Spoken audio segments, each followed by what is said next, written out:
Evening ஸ்நாக்ஸுக்கு இந்த மாதிரி மொறு மொறுன்னு காலிஃப்ளவர் 65 பண்ணி கொடுங்க. ஸ்கூல் விட்டு வர குழந்தைங்க நல்லா என்ஜாய் பண்ணுவாங்க. இதுக்கு ஒரு காலிஃப்ளவரை நல்லா கட் பண்ணிவிட்டு மஞ்சத்தூள் கல் உப்பு சேர்த்துட்டு நல்லா கொதிக்க வச்சு அதில் எதுவும் புழு பூச்சி இல்லாமல் வடிகட்டி எடுத்து வச்சுக்கோங்க.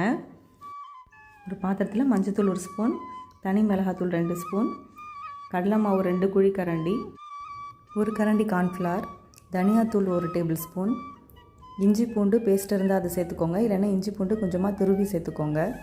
கொஞ்சோண்டு லெமன் ஜூஸ், கரம் மசாலா கொஞ்சம், அரிசி மாவு, அப்புறம் மிளகுத்தூள், இது எல்லாத்தையுமே சேர்த்துட்டு கடைசியாக 1 டேபிள் ஸ்பூன் ஆயிலும் சேர்த்துட்டு தேவையான அளவு உப்பு தண்ணி சேர்த்து இந்த மாதிரி பதத்தில் கரைச்சிக்கோங்க.